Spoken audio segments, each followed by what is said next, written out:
So today I'm going to do the third mile of my quest for 5. It's been extremely cold the last few months in Ohio, but today it's not exactly a nice day, but it's at least warm enough that I'm not going to be in pain the whole time. So I'm going to go for another mile and we'll see how it goes.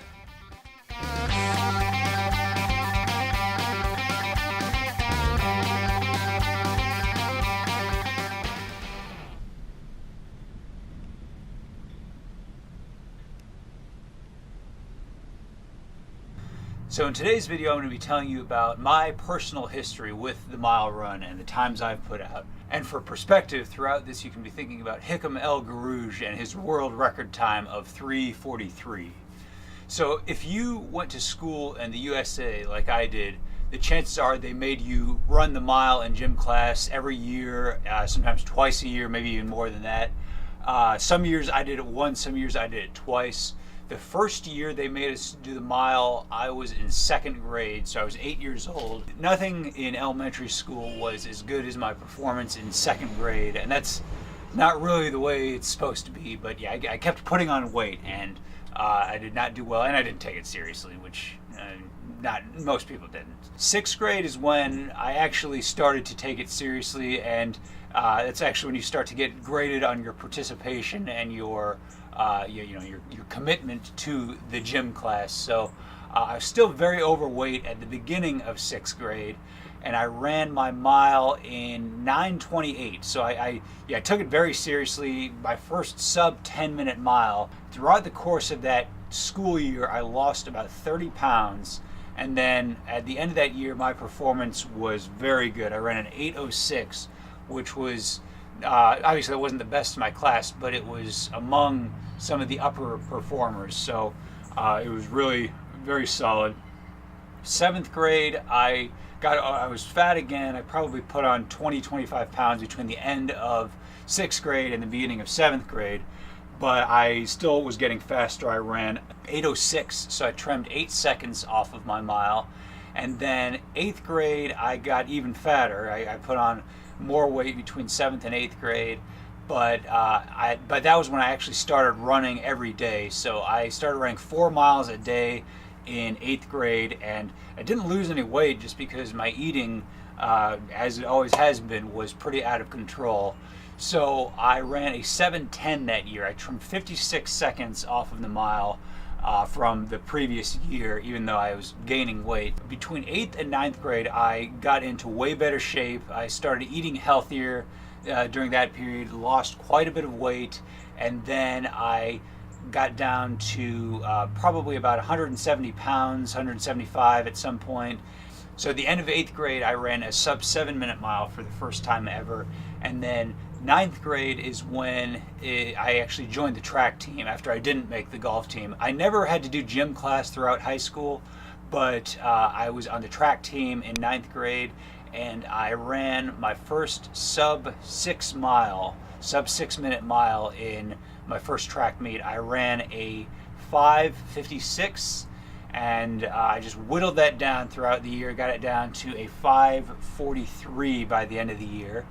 And then sophomore year, during track season, I was a little bit better. My first meet of that year, I ran a 5:35, and then unfortunately I just worked myself too hard and injured my shins. Doctor said you need to stay off those shins and not do any hard running for about 2 months. Well, that was the entire track season. So I had a great race, and then I just messed up my legs, and that was the end of that season.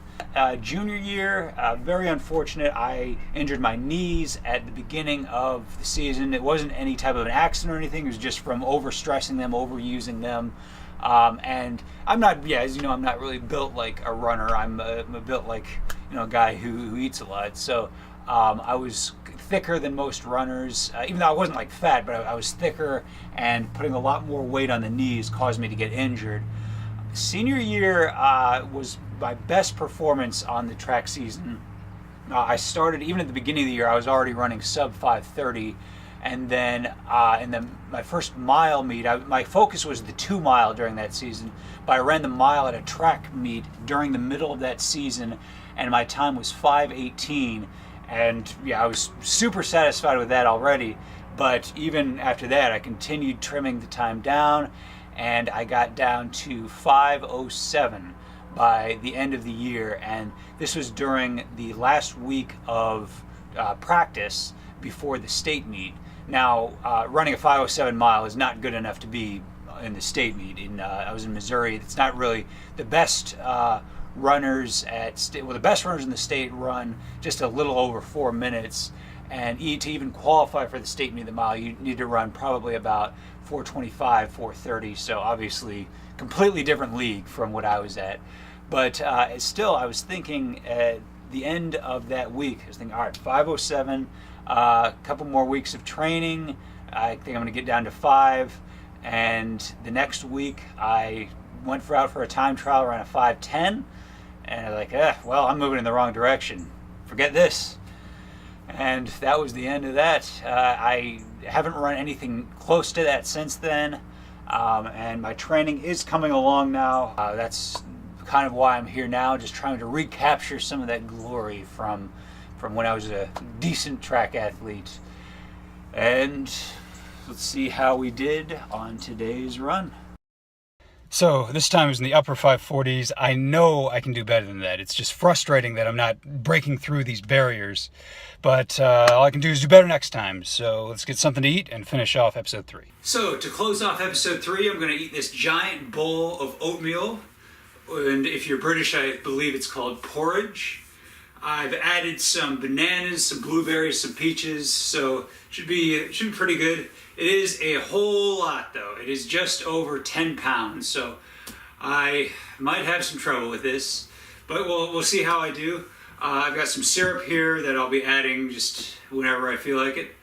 And yeah, this is gonna be something. It's gonna be a lot of oatmeal. So let's get it going. All right, ready, set, go.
all done. 10 pounds of oatmeal. That was pretty tough, but it'll fuel me for my next workout. So that'll do it for the episode 3 of the Quest for 5, and I will see you next time.